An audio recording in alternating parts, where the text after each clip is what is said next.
Good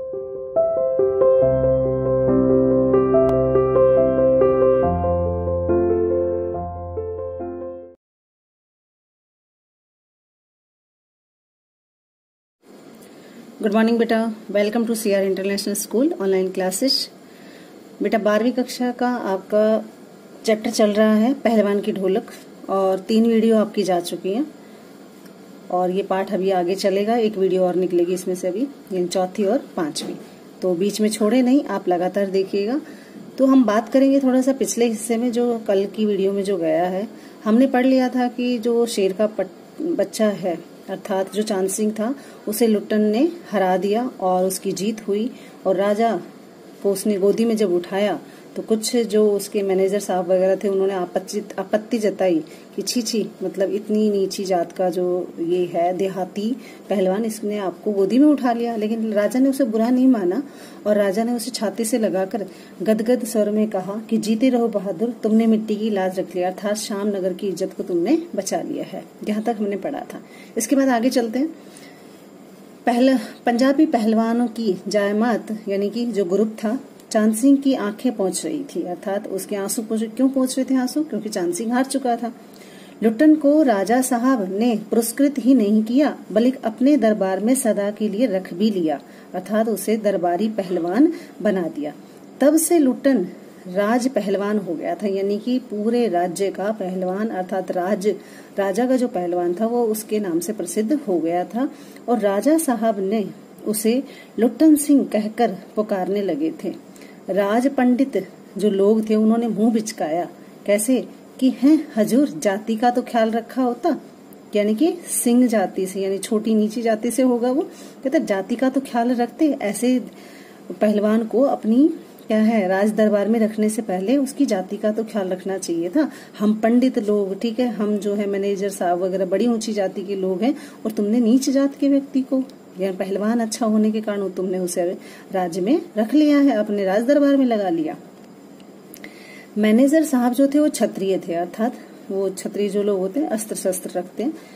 clean shaved चेहरे को संकुचित करते हुए कहा, अपनी शक्ति लगाकर नाक के बाल उखाड़ रहे थे। छी, कहते ये तो इतना है जैसे मेरे नाक का बाल।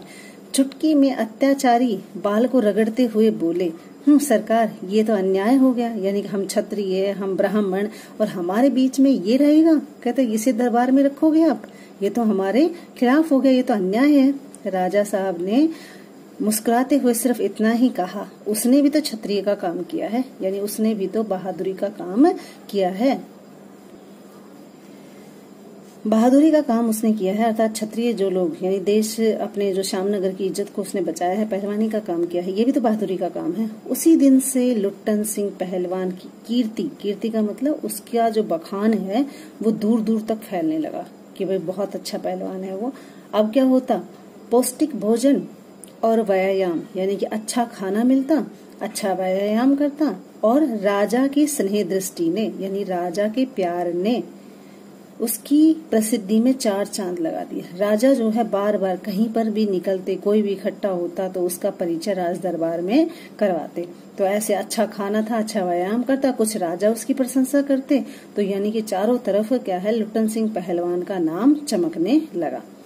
कुछ वर्षों में ही उसने एक एक कर सभी नामी पहलवानों को मिट्टी सुंघाकर आसमान दिखा दिया, अर्थात हरा कर आसमान दिखाने का मतलब हार का रास्ता दिखा दिया। काला खां के संबंध में ये बात मशहूर थी, यानी एक और भी महान पहलवान था, प्रसिद्ध पहलवान था काला खां। कहते उसके संबंध में पूरे शहर में एक बात प्रसिद्ध थी कि जो ही वह लंगोट लगाकर आली शब्द कहकर अपने प्रतिद्वंदी पर टूटता है, यानी अपने दुश्मन पर टूटता है, तो प्रतिद्वंदी पहलवान को लकवा मार जाता है, अर्थात सांस नहीं आता, अर्थात 1 ही मिनट में उसको चित कर देता है। लुट्टन ने उसको भी पलटकर लोगों का भ्रम दूर कर दिया। कहते जिससे तुम डरते थे, कहते ये देखो उसको भी मैंने हरा दिया है। इस तरह से जो लुट्टन सिंह पहलवान था उसने नामी पहलवानों को, चांद सिंह जैसे को, काला खां जैसे पहलवान को हराकर अपना खूब नाम कमाया। उसके बाद से वह राज दरबार का दर्शनीय जीव ही रहा, यानी कि सारे लोग दर्शनीय जीव का मतलब दर्शन करने के लिए आने लगे। जीव का मतलब यहाँ पर क्या है, लुट्टन सिंह पहलवान के को देखने। कहते सारे राज दरबार में सभी ऐसे पहलवान को देखने के लिए आने लगे।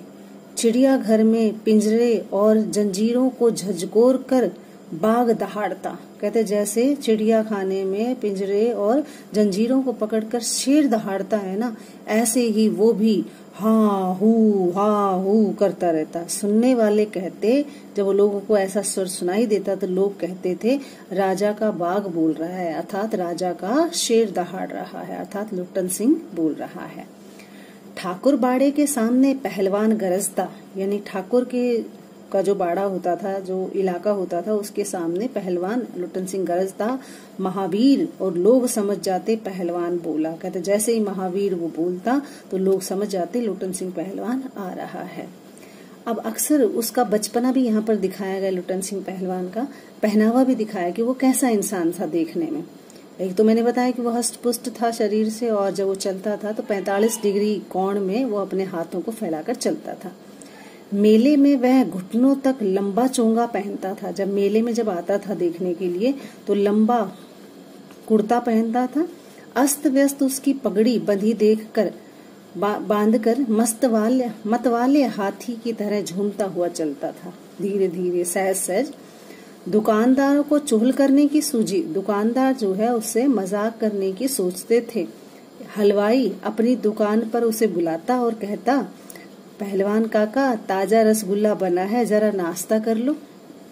यानी कि नाश्ता क्यों, क्योंकि इतने भारी भरकम शरीर में तो एक प्लेट अगर दे दी रसगुल्ले की, जिसमें 1 किलो 2 किलो रसगुल्ले हो, तो वो तो ऐसे पहलवान के लिए नाश्ते के बराबर है। तो कहते थे नाश्ता कर लो, रसगुल्ला ताजा बनाया है। पहलवान बच्चों की सी हंसी, स्वाभाविक हंसी हंसकर कहता, अरे तनी मनी काहे, यानी थोड़ा बहुत क्यों, ले आओ 1.5 सेर। कहते थोड़ा बोड़ा नहीं, 1.5 सेर ले आओ, और बैठ जाता, लाओ खाता हूँ। 2 सेर रसगुल्ले को उदरस्थ करके, यानी 2 किलो रसगुल्ले को तो पेट में उतार कर, उदरस्थ का मतलब उदर में समाकर, पेट में डालकर, मुंह में 8-10 पान की गिलोरियां का मतलब गांठें ठूस कर, ठुड्डी को पान के रस से लाल करते हुए, जब 8-10 पान ठूसेगा मुंह में एक साथ, तो पान चबाने के लिए भी तो जगह चाहिए, तो मुंह खुलता, और खुलने के कारण जो पान का लाल रस होता है वो उसकी ठोड़ी पर लग जाता। पान के रस को लाल करते हुए अपनी चाल से, यानी उसी मत वाली चाल में वो मेले में घूमता। मेले से दरबार लौटते समय उसकी अजीब हुलिया रहती। अब ऐसा अस्त व्यस्त, यानी कि वैसे तो वो राजा के दरबार का पहलवान था, लेकिन उसका ऐसा हुलिया देखकर कौन कहते कि वो राजा के दरबार का पहलवान है। आंखों पर रंगीन अबरख चश्मा, यानी रंगीन चश्मा लगाए रखता। हाथ में खिलौनों को नचाता हुआ, मुंह में पीतल की सीटी बजाता हुआ, हंसता हुआ वापस आ जाता। अब यहाँ पर उसकी बताया गया है कि कैसा था वो।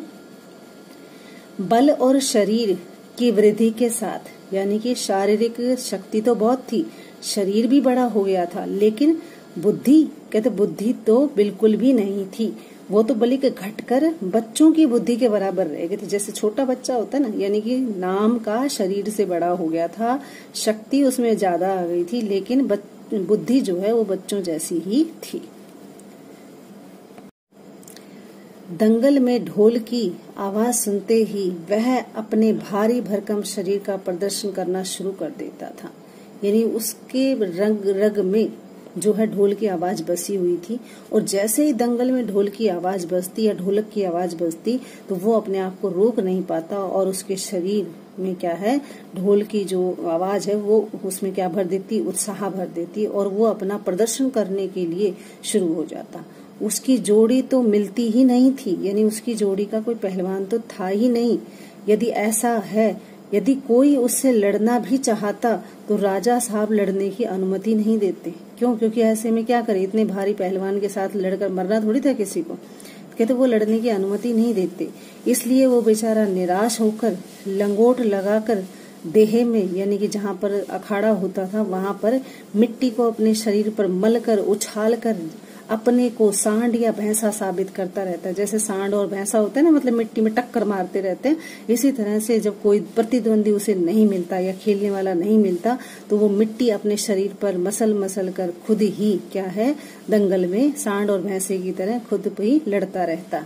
बूढ़े राजा साहब देख देख कर मुस्कुराते रहते, यानी राजा बूढ़ा तो हो गया था लेकिन उसकी जो शक्ति थी अर्थात अच्छे पहलवान को देखकर वो मुस्कुराते रहते। यूं ही 15 साल बीत गए, अर्थात 15 वर्ष बीत गए। पहलवान अजय रहा, यानी उसको कोई नहीं हरा सका लुट्टन को। वह दंगल में अपने दोनों पुत्रों को लेकर उतरता था। अब जैसे जैसे उसके 2 बेटे थे वो बड़े हो गए थे और वो अब दंगल में यानी कुश्ती के अखाड़े में अपने बच्चों को भी लेकर आता था। पहलवान की सास पहले ही मर चुकी थी। पहलवान की स्त्री भी 2 पहलवानों को पैदा करके स्वर्ग सिधार गई, यानी कि अब सिर्फ उसके परिवार में उसके 2 जवान बच्चे थे जिन्हें वो कुश्ती सिखा रहा था। दोनों लड़के पिता की तरह गठीले थे, अर्थात शरीर से अच्छे थे और तगड़े थे। दंगल में दोनों को देखकर लोगों के मुंह से अचानक या अपने आप ही निकल जाता था, क्या वाह, बाप से भी बढ़कर निकलेंगे दोनों बेटे। अर्थात बाप तो अच्छा पहलवान है ही, लेकिन इनके शारीरिक बनावट को देखकर ऐसा लगता है कि ये दोनों पहलवान बच्चे भी अच्छा पहलवान बनेंगे, ऐसा लोग कहते थे उन दोनों बच्चों को देखकर। दोनों ही लड़के राज दरबार के भावी पहलवान घोषित हो चुके थे, यानी कि सभी के मन में ये ख्याल था कि जब लुट्टन सिंह पहलवान नहीं रहेगा तो इसके जो दोनों जवान बच्चे हैं ये राज दरबार के पहलवान हो जाएंगे। सबको पता था कि आगे यही पहलवान होने हैं। अतः दोनों का जो भरण पोषण है इसलिए राज दरबार से ही होता रहा, यानी कि लुट्टन सिंह पहलवान तो वहीं पर खाता रहता था, लेकिन उनकी पत्नी मरने के बाद या सास के मरने के बाद दोनों बच्चों का जो लालन पालन था वो भी राज दरबार के खर्चे से ही होता था, अर्थात राजा दरबार से ही उसके सारा खर्चा उठाता था। अब प्रतिदिन प्रातः काल पहलवान स्वयं ढोलक बजा बजा कर दोनों को कसरत करवाता, यानी ढोलक की आवाज से ही वो अपने बच्चों को भी प्रैक्टिस करवाता, क्योंकि उसने भी प्रैक्टिस वैसे ही की थी। दोपहर में यानी सुबह तो क्या करवाता, अपने बच्चों को ढोल बजाकर यानी कुश्ती की मतलब प्रैक्टिस करवाता। दोपहर में जब आराम का समय मिलता तो दोनों को सांसारिक ज्ञान की शिक्षा भी देता, यानी संसार के बारे में बताता कि संसार में कैसे तुम्हें चलना है, समाज कैसे चलता है, समझे, वो समझाता। ढोलक की आवाज पर पूरा ध्यान देना, ये बताता कि ढोल क्या कह रहा है, कैसी आवाज निकल रही है, इस पर पूरा ध्यान देना। क्यों, उसने बताया क्यों करना है ढोल की आवाज पे पूरा ध्यान, तो उसने बताया कि हाँ इसलिए क्योंकि मेरा गुरु कोई पहलवान नहीं है, यानी मैंने किसी पहलवान को अपना गुरु नहीं बनाया, यही ढोल है, समझे, यानी मेरा गुरु जो है वो ये ढोल ही है, अर्थात ढोलक ही मेरा गुरु है।